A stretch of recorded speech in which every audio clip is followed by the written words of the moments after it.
सवाल है डॉक्टर राजेंद्र प्रसाद जी का जीवन परिचय लिखिए। सबसे पहले हेडिंग डालेंगे उत्तर और सबसे पहले जन्म और मरण लिख देंगे। जन्म सन 1884 ईस्वी छपरा बिहार में हुआ। मृत्यु 28 फरवरी 1963 ईस्वी में हुई। इसके बाद हमारी अगली हेडिंग होगी जीवन परिचय। तो चलिए हेडिंग डालते हैं जीवन परिचय और लिखना शुरू करते हैं। कुछ इस तरह से हेडिंग डालेंगे जीवन परिचय और लिखेंगे देश रत्न डॉक्टर राजेंद्र प्रसाद का जन्म सन 1884 ईस्वी में बिहार राज्य के छपरा जिले के जीरादेई नामक ग्राम में हुआ था। इनके पिता का नाम महादेव सहाय था। इनका परिवार गांव के संपन्न और प्रतिष्ठित कृषक परिवारों में से था। इन्होंने कोलकाता विश्वविद्यालय से एमए की परीक्षा उत्तीर्ण की। ये प्रतिभा संपन्न और मेधावी छात्र थे और परीक्षा में सदैव प्रथम आते थे। कुछ समय तक मुजफ्फरपुर कॉलेज में अध्यापन कार्य करने के पश्चात ये पटना और कलकत्ता हाई कोर्ट में वकील भी रहे। इनका झुकाव प्रारंभ से ही राष्ट्र सेवा की ओर था।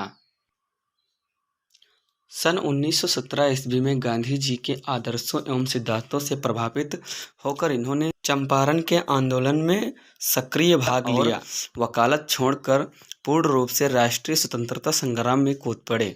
अनेक बार जेल की यातनाएं भी भोगी। इन्होंने विदेश जाकर भारत के पक्ष को विश्व के सम्मुख रखा। ये 3 बार अखिल भारतीय कांग्रेस के सभापति तथा भारत के संविधान का निर्माण करने वाली सभा के सभापति चुने गए। राजनीतिक जीवन के अतिरिक्त बंगाल और बिहार में बाढ़ और भूकंप के समय की गई इनकी सामाजिक सेवाओं को भुलाया नहीं जा सकता।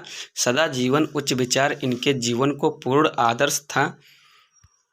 इनकी प्रतिभा, कर्तव्यनिष्ठा, ईमानदारी और निष्पक्षता से प्रभावित होकर इनको भारत गणराज्य का प्रथम राष्ट्रपति बनाया गया। इस पद को ये सन 1952 से सन 1962 ईस्वी तक सुशोभित करते रहे। भारत सरकार ने इनकी महानताओं के सम्मान स्वरूप देश की सर्वोच्च उपाधि भारत रत्न से सन 1962 ईस्वी में इनको अलंकृत किया। जीवन भर राष्ट्र की निस्वार्थ सेवा करते हुए ये 28 फरवरी 1963 ईस्वी को दिवंगत हो गए या इनकी मृत्यु हो गई। इसके बाद हमारी अगली हेडिंग होगी रचनाएं। तो चलिए हेडिंग डालते हैं रचनाएं और लिखना शुरू करते हैं। डॉक्टर राजेंद्र प्रसाद जी की रचनाएं निम्नलिखित हैं। नंबर 1 मेरी आत्मकथा, 2 शिक्षा और संस्कृति, 3 भारतीय शिक्षा, 4 खादी का अर्थशास्त्र आदि हैं। इसमें से हमें 2 ही लिखनी होती हैं। आपको जो याद हो जाए वो लिख सकते हैं।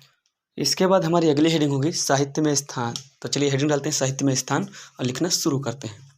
कुछ इस तरह से हेडिंग डालेंगे साहित्य में स्थान और लिखेंगे डॉक्टर राजेंद्र प्रसाद सुलझे हुए राजनेता होने के साथ साथ उच्च कोटि के विचारक, साहित्य साधक और कुशल वक्ता थे। ये सादी भाषा और गहन विचारक के रूप में सदैव स्मरण किए जाएंगे। हिंदी की आत्मकथा विधा में इनकी पुस्तक मेरी आत्मकथा का उल्लेखनीय स्थान है। तो बस आज के लिए इतना ही। मिलते हैं अगले वीडियो में। तब तक के लिए धन्यवाद। Like, subscribe and share.